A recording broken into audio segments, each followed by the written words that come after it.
Hi there, this is Unmesh from Piximperfect. Thank you so very much for tuning into this video. I really appreciate that, and also I hope you guys are doing amazing and most importantly, staying safe. Today I'm going to share with you one of the easiest ways to add depth and dimension to the skin tones in Photoshop. Now do keep in mind that it does require a Photoshop panel. It just makes the process so much more easier and faster. However, no need to worry. If you don't want to use the panel, that's absolutely fine.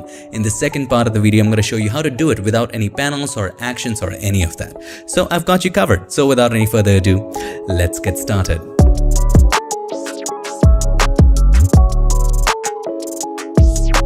Back in the brilliant world of Photoshop, and as usual, if you want to go ahead and download this photo and follow along, complete the sentence.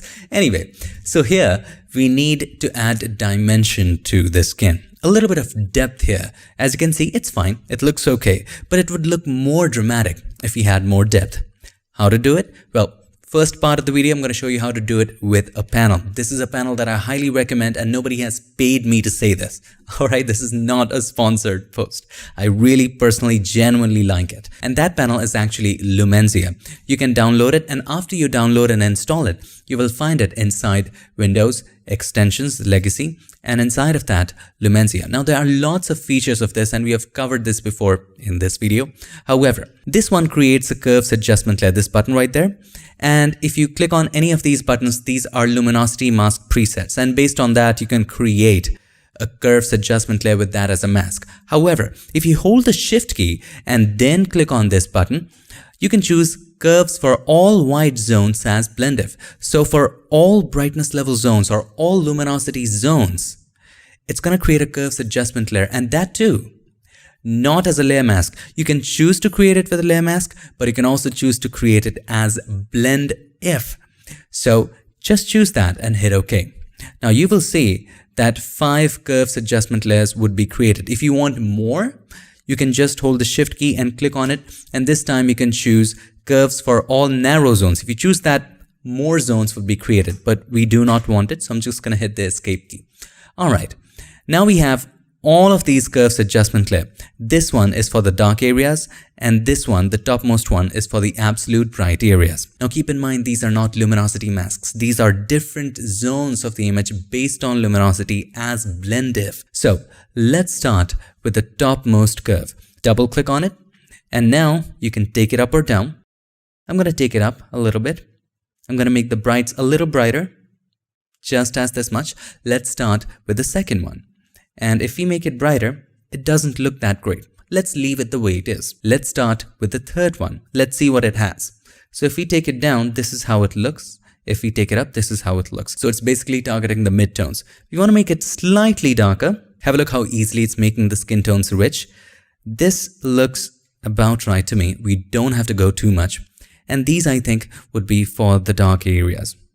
Not extreme dark, but relatively dark areas. Now one thing you might notice that we have another point right here that Lumenzia has already added. Now that point prevents us from making the extreme dark areas even darker, thus losing details. So if I take away that point, the extreme dark areas would go even darker. We don't want that. Just create a point in the middle and take it down. I think the last one is for the extreme dark areas like the hair, and we can leave it the way it is. Now, it creates a group with all of those curves adjustment layers. So right now what we can do, we can select the background layer and then select any of these 3 tools, the object selection, the quick selection, or the magic wand. And at the top, you will see select subject. Just make a selection of the subject, click on that, Photoshop automatically does it. Now in the zone curves, just select that group and click on the mask button so that it only applies to the subject. Now you can always take it away from the hair, but one essential thing that you need to keep in mind whenever you do something like this, try and see if it's also darkening the underside of the eyes. I don't know if that's called underside, you get the point. The under eyes, I'm losing the word in my mind, but you get the point. So in most cases, you might notice that it also makes the under eyes very dark. So you might want to take this effect away from just that area. So select the mask, take the brush black as the foreground color, take a soft round brush, let's make the brush a little smaller and take it away from this particular area. See, it fixes that. Similarly from this area as well. Also, if it's affecting the hair, we can take it away from the hair as well. There we go. Let's take a look at the before and after. So this is the before, this is the after. Just take a look at the difference. Also, I would like to take it a little away from her body. So let's decrease the flow to about 10% and just erase it away a little bit from the body. And there you have it, my friend. If you feel it's too much, just decrease the opacity to about 60% and there you have it. Just a little subtle change makes a hell lot of difference in the final result. So here is the before, look at it. And here is the after. Just look at the dimension we are adding here. Super cool, isn't it? Now, the Lumenzia panel is not expensive and I'm not saying what I feel. If you look at similar panels of similar caliber and of similar capabilities, you would notice that it's very, very reasonably priced. And also, I did a video before where I got a coupon code for Lumenzia, so you can use the code PIX25 to get an additional $25 off. So the panel is about $39-ish off. I don't remember the last time I checked. And if you apply the coupon, it'll be 25 off even more. So I've linked it up in the description. But if you don't want to buy it or don't want to make that investment, that's absolutely fine too. I'm going to show you how to do it without using Lumenzia or any other panel. It's also very simple. It'll just require some manual work, but that's fine. So for that again, simply create a curves adjustment layer and you can make 3 of it. Press Ctrl or Command J thrice, or you can also make 5, that's up to you. I'm just going to make 3 for demonstration to make it simpler. With the first curves adjustment layer, you can create a point and take it up, just like this. Now, double click on the right hand side of the layer, and we only want it in the bright areas, right? So take the slider of the underlying layer from left to right. Now you would notice that it's very harsh. So I want it in these bright areas, so hold the Alt key or the Option key, click on it, to break it apart, to make the transition smoother, and just make the transition smoother. Just like this, it seems to be about right. Okay. All right, we can stop right here. Now for the second one, if you want to make the midtones a little darker, you would just drag it down, something like this. Now we want to only limit it to the midtones. So you double click on the right hand side of the layer, and we don't want it in the highlights, and also we don't want it in the shadows. So just take it away from the highlights. This is where I want to start. Hold the Alt key or the Option key, click on it to break it apart. And we're going to stop just about right here. Okay, that seems to be about right. Do not forget that we also need to take it away from the shadows. So let's take it away from the extreme shadows. Now we are only affecting roughly the midtones. Now let's just worry about the shadows with the third one. We're going to bring it down and we'll only limit it to the shadows. Double click on the right hand side of the layer. Take the slider of the underlying layer from right to left. These dark shadowy areas. Hold the Alt key or the Option key. Click on it to break it apart and take it all the way apart. There we go. This looks okay. Now the only problem with doing it manually is that you have to be extra careful. It can be done. It can yield amazing results. But if you don't do this properly, what will happen is you will see little banding here and there. So you need to be watchful of that. So make sure you don't see any of that.